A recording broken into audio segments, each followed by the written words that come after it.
Hey everyone, welcome back. In this video, I'll show you how to optimize your Shopify store for more sales using proven strategies that still work in 2026. Getting traffic is only half the game. If your store is not optimized properly, visitors will leave without buying. So yeah, optimizing your Shopify store is one of the most important things you can do. Let's start with your store's first impression. Your homepage should be clean, fast, and focused on one clear goal: getting visitors to take action. Use a simple headline that explains exactly what you sell and how it helps the customer. Next, focus on product pages. This is where sales actually happen. Your product title should be clear, not confusing.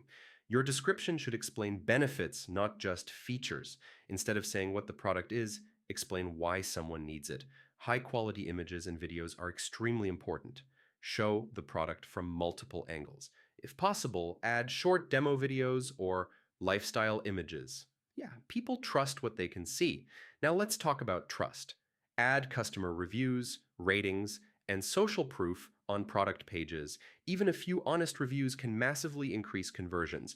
You can also add trust badges, secure checkout icons, and clear return policies. Checkout optimization is another big factor. Make the checkout process as simple as possible. Remove unnecessary fields and distractions. Offer popular payment methods like PayPal, cards, and local options if available. Store speed matters more than ever. If your Shopify store loads slowly, customers will leave. Use a lightweight theme, compress images, and remove unused apps. A faster store almost always means higher sales.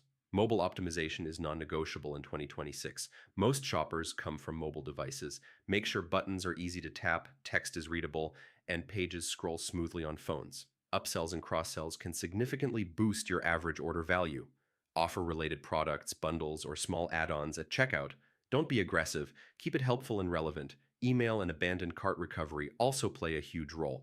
Set up automated emails to remind customers who didn't finish checkout. Sometimes one simple reminder is all it takes to recover a sale. Finally, always test and improve. Change headlines, images, prices, or layouts, and track results.